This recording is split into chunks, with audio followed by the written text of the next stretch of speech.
What is going on YouTube? How you guys doing out there? Also, all the peeps in Discord, even though it's just me in Discord right now. It's very lonely, but that's okay. We're a few minutes running behind. Had some real life shenanigans get in the way, but we got it all good. We're good. Green screen's still working. Small miracles. Welcome to Strats Weekly Abridged for the week of 14 December. I say abridged because there's nobody here. And it's also a lot of people doing family Christmas holiday type stuff. So we're not going to take up too much of anybody else's time, mine included. Apologies. This has become kind of the Strats mostly weekly. Last week we did not air. Unfortunately, my mother was involved in a car accident and I was on the other side of town helping out with that for the entirety of my Monday. So she's fine. Broken toe. No big deal. Could have been a lot worse. She got rear-ended. But she's good. Everybody's fine. Insurance companies are cooperating. Small miracles. But yeah, so here we are on the 14th. What do we have to talk about today? I think the first obvious thing we should probably discuss, without getting too deep into the weeds of it, is the current cyberpunk situation. So the game that was supposed to, be genre-defining and life-changing / affirming and, just be the greatest thing ever in development for years and hyped beyond words and delayed at least as many times. Man, are people divided on this. So full disclosure, I have not played Cyberpunk 2077. I don't own it. I don't intend to own it. I don't play single player games. I am much more a multiplayer individual. So I'm looking forward to the fact that they have said that they want to do something in the Cyberpunk 2077 setting with a multiplayer, and I saw that they were recruiting a couple weeks ago. They were recruiting on Twitter, I think. So I'm hyped about that, but I'm personally not invested in any way in Cyberpunk 2077. From what I can tell, people either love it or hate it. There does not seem to be a lot of middle ground here. The occasional person has said, it's good, but it needs some polish. It's not a perfect game, but it's a good game. Other people seem to think it's amazing, and a whole lot of people seem to think it's really, really bad. Just inexcusably bad. How could a AAA studio release this? And to all those people, I just have to ask, did you not see the debacle with Fallout 76 or Mass Effect 3 or a whole bunch of other games?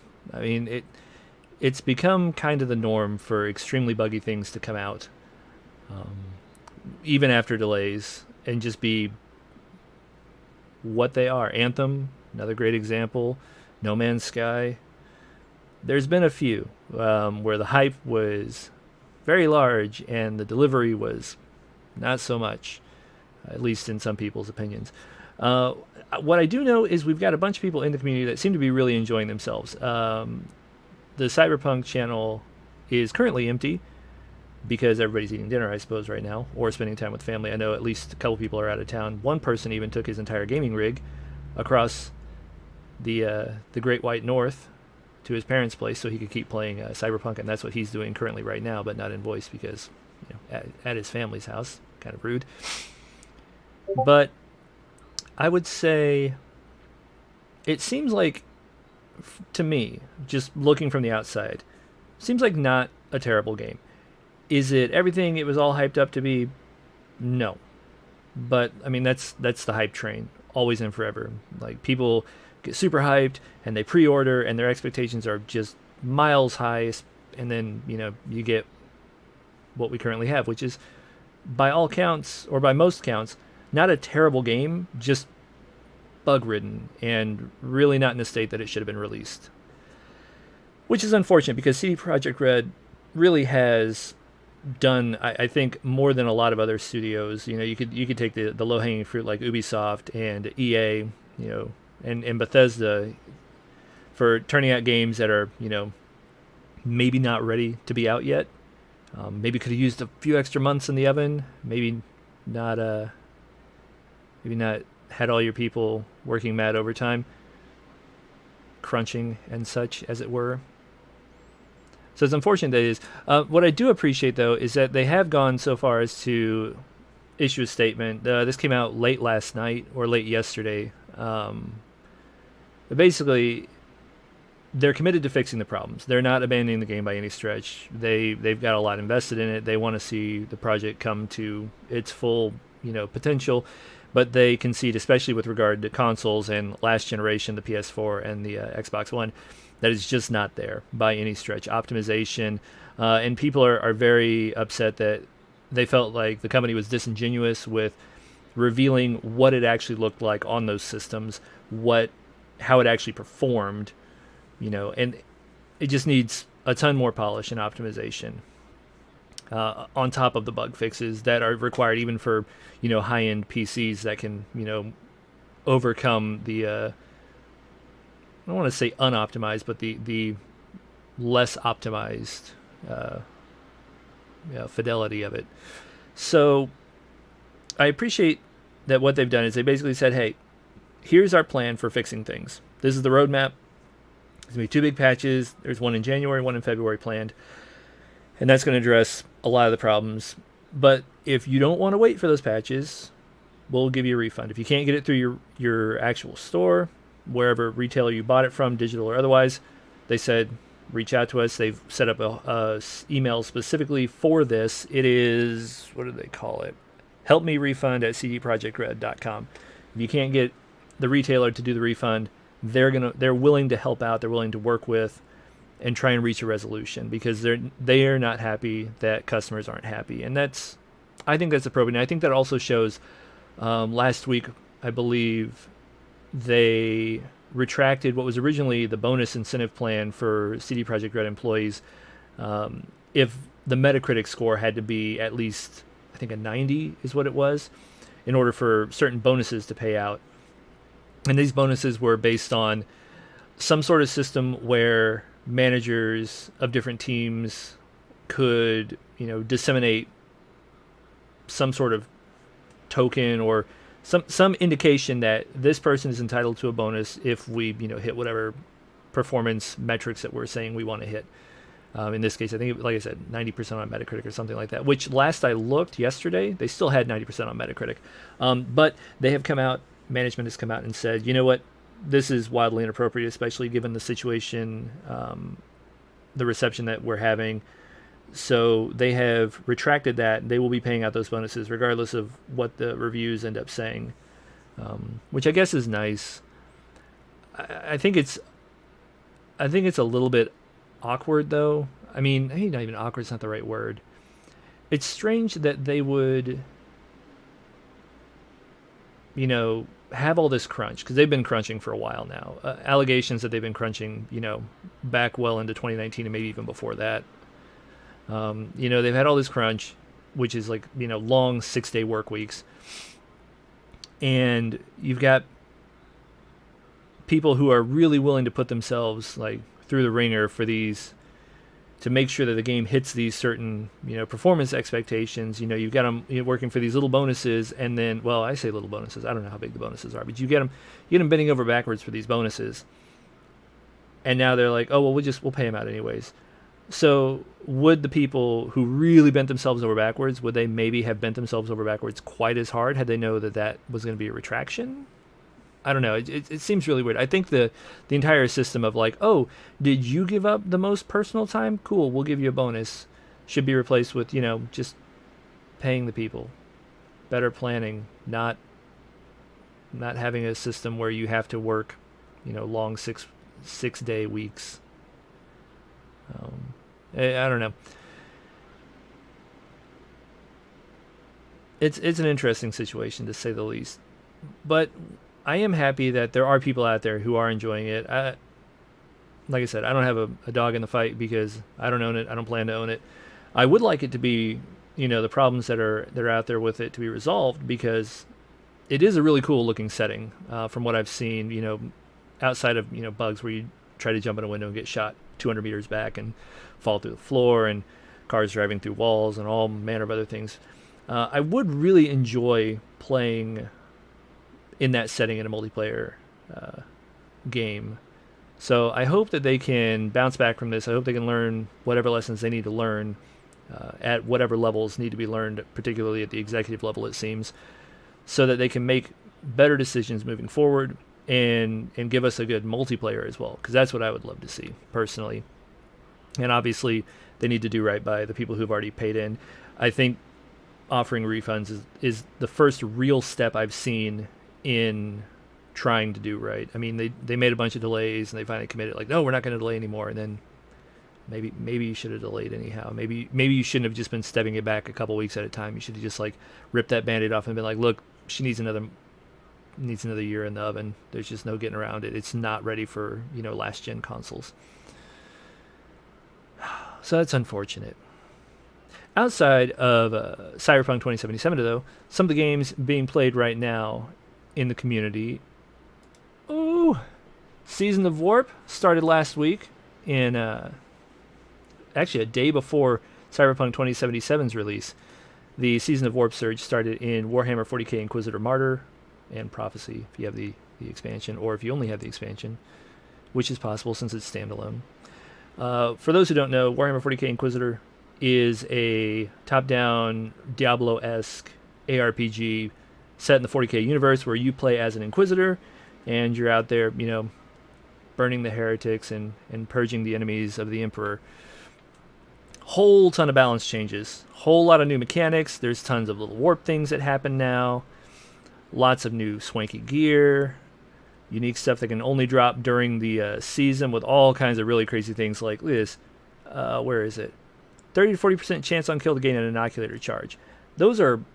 Inoculator charges used to be super not common. The fact that you can get gear... Like, you might see, like, 2 or 3 medical chests with a couple of inoculator charges total throughout an entire mission. Inoculator charges are used for, think of it like potions. It could be for healing, or it could be, more geared towards damage or defensive abilities, depending on how you have your inoculator set up. But you go in with a set number of charges at the beginning of the mission, and unless you find other ones, that's it. So the fact that just on kill you can get more inoculator charges, it's ridiculous. Absolutely ridiculous. So there's some really cool stuff going on. Whole new set of season achievements to go after. Little warp spheres that you can put on your little display table on your ship, as well as new avatar frames. And we don't know how long it's going to go for. We just know it's going to go for a while. Oh yeah, there's the little season trophies that you can put down there. A whole lot of cool stuff. Definitely a lot of fun. A lot of the bugginess that I personally encountered playing this game during a Season of Inferno, which has gone live now for the console players. So they're one season behind the PC players. A lot of that I've not experienced. I've had no multiplayer issues so far. Small miracle, except for the day one, they kicked all this stuff on overnight and forgot to turn the North American multiplayer servers on, so nobody in NA could play multiplayer for the first 12 hours until they woke up, because it's a European company. I think they're in Hungary, maybe? I don't remember for sure. Neocore Games. But yeah, whole lot of fun. Several of us playing. We've picked up a few new recruits for Strats. Been doing some good multiplayer stuff there. Looking forward to a very fun season. I have started as a melee assassin. My next character, I have another one going that just barely got started. Will probably be a melee crusader. And then I'm really excited because Psyker got a huge rework. So my next big hard push character is going to be a Psyker. See all the new abilities that they've put in there. Supposed to be just so much nicer and better than it used to be. And some good quality of life changes too.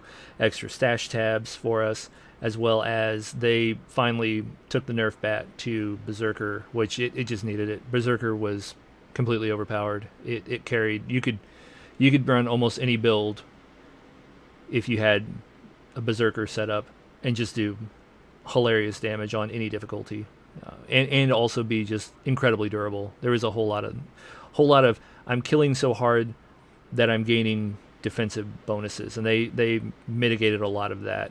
You can no longer crit your way to invulnerability. You can no longer Berserker token stack to incalculably high damage. I say incalculably, really high damage reduction that makes incredibly dangerous missions far less dangerous while also giving you an almost 2,000% damage buff. Ridiculous.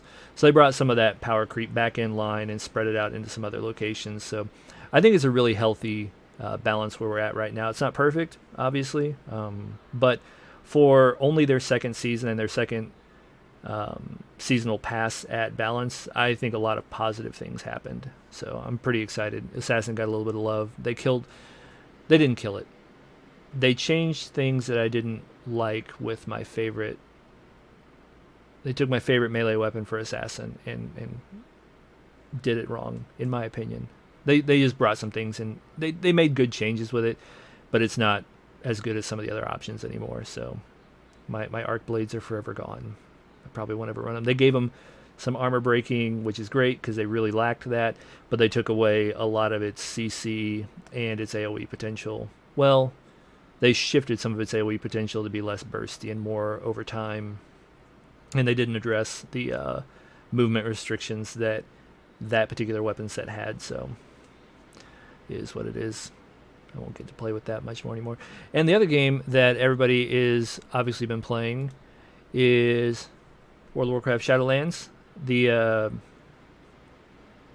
bunch of the guys have been hitting it hard. We've had people pushing mythics, people starting to do the raid stuff. A lot of excitement there. Pretty happy to see that. I regularly see 8-10 people down there playing. I still have not dipped my toes back in because I've been waiting for Inquisitor Martyr to get its season 2, so I'm going to be playing that for at least the next couple of weeks. And then sometime during this off season, I just took my last final today, so my fall semester is effectively over. Short of anything going sideways with that grid on that final.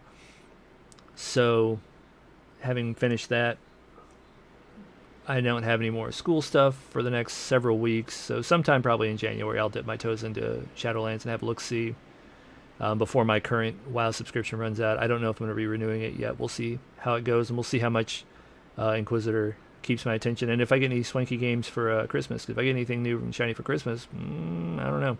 We'll see how it goes. But I do already own Shadowlands, so I suppose I should probably at least play it.